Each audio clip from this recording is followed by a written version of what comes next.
Hello friends, कैसे हैं आप सब। Welcome back to my YouTube channel. मैं हूं आपकी दोस्त शिव सिन्हा और मैं आपको क्लासेस देती हूं NTA UGC net JRF philosophy के लिए। तो फ्रेंड्स, हमने लास्ट क्लास में देखा था कि important points Indian linguistic trends से कि पद जो है वो किस किस के संदर्भी क्या है और बी स्कूल्स के द्वारा। आज हम लोग जो है जैन का कॉन्सेप्ट को कंटिन्यू करेंगे। आज हम लोग उनका बंधन और मुक्ति का सिद्धांत यानी बॉन्डेज एंड लिबरेशन के कॉन्सेप्ट को देखेंगे कि क्या इम्पोर्टेंट है। ठीक है, उसको लेके चलेंगे। तो चलिए शुरू करते हैं।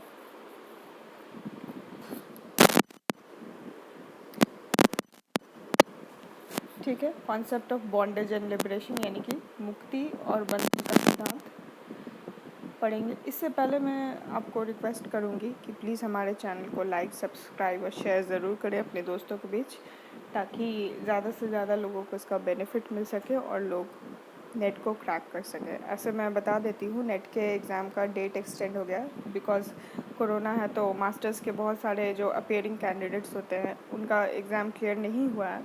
तो विदाउट क्लियर मतलब उसको एग्ज़ाम्स है और ये सारी चीज़ें हैं, इनको लेके एग्ज़ाम को नेट के एग्ज़ाम को पोस्टपोन किया गया है। जो भी नया डेट होगा वो आपका एनटीए वो उसको अपडेट कर देंगे। ठीक है, और मुझे भी पता लगा तो मैं बता दूंगी आपको। और साथ ही साथ जो हम लोग प्रीवियस सेट कर रहे थे वो भी हम लोग कंटिन्यू करेंगे 1-2 दिन में, बिकॉज मेरे साथ कुछ डिफ़िकल्टीज़ आ गई है, बट हम लोग बहुत जल्दी उसको लेके चलेंगे। एनीवेज़, आप लोग जो है मेरे व्हाट्सएप ग्रुप पे भी जुड़ सकते हैं। अपना नंबर प्लीज़ मुझे मेल करें और हमारे साथ जुड़ जाए। आप इमीडिएटली क्वेश्चंस पूछ सकते हैं। मैं किसी भी टाइम एनी टाइम को हेल्प के लिए आपके साथ हूँ। मैं फिर से अपना मेल आईडी बता देती हूँ। मेरा मेल आईडी है shivisinha9667@gmail.com। ठीक है, तो आप मुझे प्लीज़ अपना नंबर मेल करें, मैं आपको व्हाट्सएप ग्रुप के थ्रू जोड़ दूँगी। ठीक है, चलिए let's continue with the concept bondage and liberation.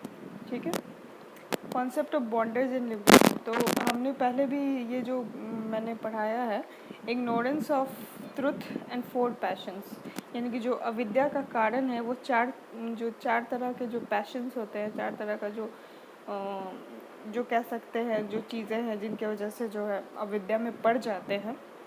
जो वो है एंगर, क्रोध, ग्रीड, लोभ, प्राइड, मान और डेल्यूजन यानी माया। इन चारों कारणों की वजह से ही हमारी जो आत्मा है वो बंधन में फंस जाती है। ठीक है, तो इसको हम लोग शेल या फिर स्टिकी सब्सटेंस भी के नाम से भी जानते हैं। ठीक है, शेल या फिर स्टिकी सब्सटेंस जो मतलब कि ये सब जो है, ये 4 तरह के जो इग्नोरेंस के जो पार्ट है या फिर जो पैशंस होते हैं 4 तरह के, ये जो है हमारी आत्मा में वो चिपक जाते हैं। ये कार्मिक पार्टिकल्स के साथ चिपक के मतलब यानी कर्म जो होता है, हमारा कर्म का जो पार्टिकल फ्लो होता है, ठीक है, वो फ्लो होते होते ये क्षय या फिर जो स्टिकी सब्सटेंस है वो कर्म के साथ फ्लो होते हुए हमारे सोल में, हमारी आत्मा में चिपक जाता है, मिल जाता है।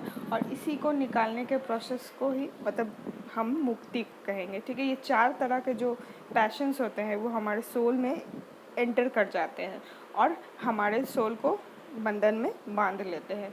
ये फ्लो के थ्रू एक फ्लो, क्योंकि ये चिपचिपे से या स्टिकी होते हैं, ये चिपक जाते हैं हमारे कर्मों के साथ। जो कर्म करते फ्रूट्स जनरेट होते हैं वो उसकी वजह से ही, मतलब ऐसे कर्म जो कि बंधन में फंसाने वाले कर्म हमें करने पे मजबूर करते हैं।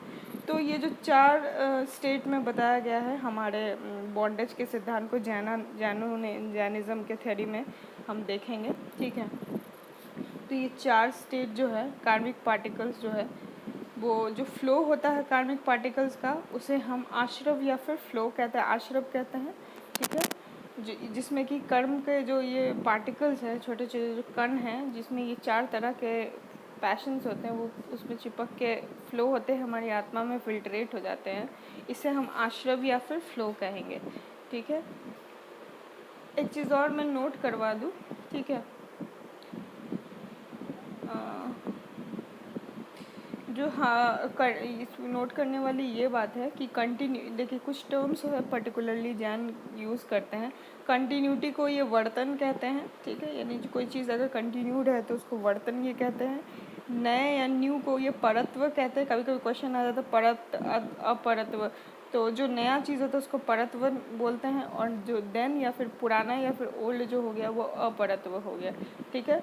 तो ये वो स्टेट्स होते हैं जब पर्टिकुलरली जो है पार्टिकल्स जो है वो इनफिल्ट्रेट होके सोल में चले जाते हैं, मतलब बिना फिल्टर के वो सोल में घुस जाते हैं, क्योंकि ये चूँकि कर्मों के द्वारा हमारे जो फ्लो होता है, कर्म जो हमारा चलता रहता है उसमें वो चिपक के ये चले जाते हैं हमारे आत्मा के अंदर, और आत्मा को ये बंधन में बांध देते हैं, ठीक है। बंधन जो है आपका दो तरह से होता है, भावबंध, ठीक है, और द्रव्यबंध।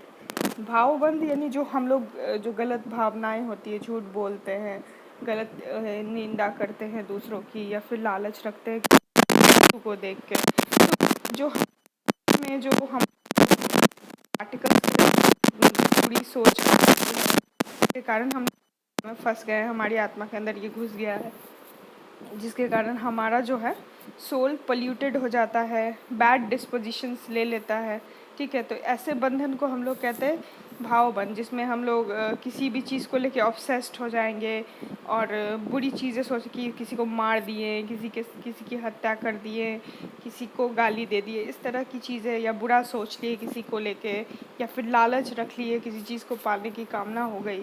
तो ये सोच में भी जो है हमारे, जब हम लोग ऐसा सोचते हैं वो इसलिए क्योंकि ये जो कार्मिक पार्टिकल्स है हमारे भाव में घुस जाता है। तो बंधन इस तरह से हो गया भावबंध, जब हमारा भाव में भी बंधन से जकड़े रहते हैं तो वो हो गया भावबंध। द्रव्यबंध में तो हमारा जो हमारी आत्मा है वो इन कार्मिक पार्टिकल्स के साथ हमारी आत्मा घुस जाने के कारण इनफिल्ट्रेट होकर हमारे शरीर, हमारे मन में, मतलब हमारे बॉडी में घुस जाती है। इसके कारण हम लोग द्रव्यबंध, मटेरियल बॉन्डेज, यानी जो भी वर्ल्डली चीज़ों को लेकर लालच है वो उसके साथ मतलब हम लोग जुड़ जाते हैं, ठीक है। तो कर्म जो है वो डायरेक्टली जब सोल में घुसता है, एग्जैक्टली, ठीक है, एक्चुअली उसे हम द्रव्यबंध कहते हैं, ठीक है। बॉन्डेज में क्या होता है कि कार्मिक मैटर जो होता है वो यूनाइट होकर सोल के साथ जुड़ जाता है। जैसे कि पानी और दूध एक साथ पानी मिलाते हैं, दूध में पानी मिलाएंगे तो वो मिक्स हो जाता है। उसी तरह जो है ये कार्मिक पार्टिकल्स जो है वो हमारे आत्मा में मिक्स हो जाता है। इसी वजह से जो है हम लोग को देखते हैं कि हर इंच ऑफ बॉडी में हमें चेतना का एहसास होता है, क्योंकि हमारा जो कार्मिक पार्टिकल है वो पूरी तरह से घुस चुका होता है, और हमें जो है इस चीज़ का बॉन्डेज, बंधन में हमें बंधने का एहसास, शरीर के साथ हमारी आत्मा बंध जाती है इसी कार्मिक पार्टिकल्स के कारण, आश्रव के कारण, ठीक है। फिर जब हम लोग इसको कहेंगे तो आश्रव बंध, इसको हम लोग बंध कहते हैं, ठीक है। दूसरा स्टेज है आश्रव, यानी पहले तो कार्मिक पार्टिकल्स सोल में फ्लो हुआ, दूसरा है बंध यानी बंधन में हम लोग फंसे, ठीक है। फिर उसके बाद तीसरा जो स्टेप है उसको संवर कहते हैं। फिर अगर जब हमें मुक्ति चाहिए तो हमें इस कार्मिक पार्टिकल को स्टॉप करना पड़ेगा। जितना हो चुका है उसको तो आप नहीं रोक सकते हैं, ठीक है, लेकिन वो वहाँ पे अगर स्टॉप कर देते हैं तो आगे के जो कर्म हैं वो उसमें वो जो आपके जो पार्टिकल्स है वो नहीं जाएंगे, ठीक है। सोल से वो जितना फ्रूट्स जनरेट हुआ है उसको तो भोगना ही पड़ेगा, उसका कोई उपाय नहीं है। लेकिन आगे जो है ऐसे फ्रूट्स जनरेट होने लगे, कर्म के जो फल है ऐसे जनरेट हो गए जिसमें ये जो कार्मिक पार्टिकल्स है, ठीक है, जो हमारे लिए चार तरह के पैशंस है जो कार्मिक पार्टिकल्स के, वो वहाँ तक ना जा पाए, वहीं पे वो स्टॉप हो जाए। स्टेज में जब हम लोग फ्रेश कार्मिक पार्टिकल को स्टॉप कर देते हैं सोल में घुसने से, जो पल्यूटेड जो कार्मिक पार्टिकल्स होते हैं जिसमें चार तरह के पैशंस होते हैं, उसको इस स्टेज को हम लोग संवर या फिर स्टॉपेज कहते हैं, ठीक है, संवर। और जब हम लोग जो भी बचे हुए कर्म, अब तो नया कुछ नहीं जनरेट हो रहा है, ऐसा कोई कर्म ही नहीं करेंगे, कर्म करना तो मुक्त नहीं हो सकता है, मतलब कहने का मतलब ऐसा कर्म करेंगे, या कह सकते हैं निष्काम कर्म जिसको कह लेते हैं आप लोग, ठीक है, या हम लोग कहते हैं, गीता कहती है कि निष्काम कर्म उसी तरह का है कुछ, जो कर्म कर चुके हैं, मतलब अच्छे कर्म करके तो हम लोग जो है वैसे उस कर्म को एग्जॉस्ट ख़त्म कर देते हैं पुराने कर्मों को, और उसके बाद जो नए कर्म को नहीं करेंगे, स्टॉप कर देना होगा उसको वहीं पे, जो कि आगे के फ्रूट्स जनरेट करे। वैसे कर्म नहीं करेंगे जो कि इस तरह का फ्रूट्स जनरेट करे, तो उसको स्टॉपेज कहते हैं या संवर कहते हैं, ठीक है। और जो बचे हुए जो कर्म थे पुराने, उसको एग्जॉस्ट तो करना ही पड़ेगा, उसके फल को भोगना ही पड़ेगा। इस स्टेट को हम लोग, ताकि हम लोग पुराने जो कर्म हो गया ख़त्म हो गया, फिर जब नया कर्म बनेगा नहीं तो हम लोग नए कर्म के फल को भोगेंगे नहीं। तो जो पुराना है उसको ही पूरा करने को ही हम लोग निर्जरा कहते हैं या फिर वेयरिंग आउट, ठीक है। पूरी तरह से उसको सेपरेट कर दे, जो भी है भोग लिए और नया कुछ भी नहीं जा रहा, अब सोल हमारा पूरी तरह से प्योर हो गया। तो ये 4 स्टेप है जिसके द्वारा जो है बंधन, जो स्टेजेस है बंधन और मुक्ति का सिद्धांत जैन मानते हैं। तो इसमें 4 स्टेज है, ठीक है। क्षय जो है स्टिकी सब्सटेंस कर्म के पार्टिकल के साथ घूम जाते हैं, तो उसको 4 नाम क्या है, आश्रव, बंध, उसके बाद संवर और निर्जरा। आश्रव का मतलब फ्लो हो गया जो कार्मिक पार्टिकल सोल में उसका फ्लो होता है। बंधन में हमारा सोल पड़ जाता है।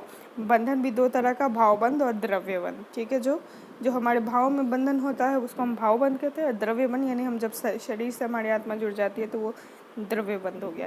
तीसरा हो गया संवर, जहाँ पे हम लोग फ्रेश कर्म को नहीं जनरेट करते हैं, फल को नहीं जनरेट करते हैं, वहीं पे स्टॉप कर देते हैं, उसको हम संवर कहते हैं। और निर्जरा जो पुराने फल को भोगना और उसको वहीं पे समाप्त कर देना भोग के, और नए कर्म जब है ही नहीं तो फिर हम लोग कैसे उसको भोगेंगे, तो उसको कहेंगे निर्जरा या वेयरिंग आउट। तो फ्रेंड्स, कैसा लगा आपको ये मेरा वीडियो, प्लीज़ मुझे ज़रूर बताइएगा। अगर आपको कुछ एरर नज़र आता है वो भी बताइएगा, और कमेंट करना ना भूलें, ज़रूर दबा दें ताकि टाइम टू टाइम आपको नोटिफिकेशंस मिल जाए, और आप इसको ज़रूर देखें और अपने दोस्तों के साथ शेयर करें। Okay, bye bye.